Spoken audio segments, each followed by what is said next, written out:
Un clip vidéo qui illustre bien ce que sont les cérémonies funéraires au Bénin. Des moments de grande dépense pour honorer la mémoire des défunts. Plus qu'une tradition, elle s'impose comme seul moyen pour témoigner son attachement aux disparus. Au Bénin, par rapport à cette question-là, je pense qu'il y a une sorte d'exagération.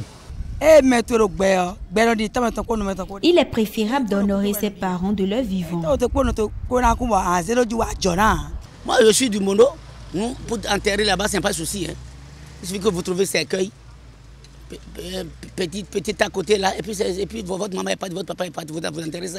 Pour faire face aux dépenses, il faut recourir à ces économies, aux prêts, aux dons et aux assistances de diverses natures. C'est devenu encore un commerce aux gens aujourd'hui.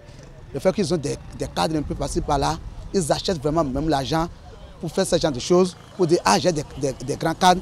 Après avoir acheté l'argent et que les gens viennent à la réception, je vais trouver des enveloppes. Des cérémonies qui laissent place à des difficultés de survie. Des acteurs parfois se retrouvent avec des dettes, une situation préoccupante interprétée par le sociologue. Les dépenses liées aux cérémonies oscillent entre 928 000 et 10 millions et quelques. Nous nous sommes amusés à faire le rapport de cette dépense aux citoyens moyens béninois qui gagnent le SMIC. Et quand nous faisons la moyenne des dépenses, on est autour de 5 millions. Lorsque nous rapportons ces 5 millions-là aux 40 000 qui gagnent le SMIC, il lui faut 11 ans pour rembourser. S'il ne mange pas, s'il ne fait plus autre besoin. S'il doit subvenir à ses besoins et en même temps faire face aux dépenses liées aux funérailles, il lui faut s'endetter. Et quand il s'endette, vous faites le point des 5 millions divisé par la quotité cessible exigée par les banques, vous verrez qu'il lui faut payer ça en 36 ans. Alors que l'activité professionnelle dans notre pays dure 30 ans. Voilà évoquer quelques conséquences liées à l'organisation des cérémonies festives lors des funérailles. Pour y remédier, une ordonnance de 1967 interdit les cérémonies ruineuses au Bénin. Une disposition rangée dans les placards.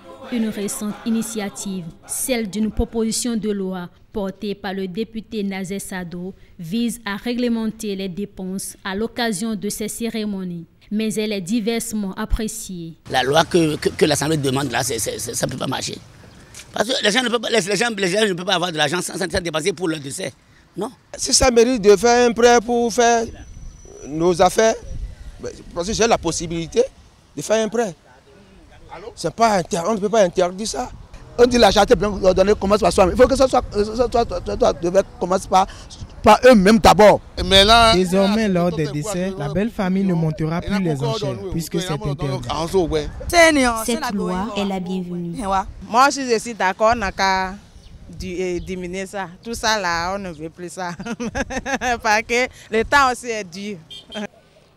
Donc il va falloir que les populations prennent conscience pour savoir que tel que les rites funéraires sont organisés au Bénin, il va falloir des temps avant que nous décollions. Donc pour qu'on puisse décoller, il faut qu'elles prennent conscience et qu'elles se disent tout se fera dans la mesure. On n'interdit pas l'exécution des rites funéraires. Nous savons que l'être est cher, l'être a peut-être exigé d'être dignement enterré, mais nous n'allons pas enterrer dignement et après subir les conséquences. Entre une proposition de loi pour réguler les dépenses liées aux festivités funéraires et la perpétuité d'une pratique populaire érigée en tradition, que choisir pour rester en conformité avec la modernité?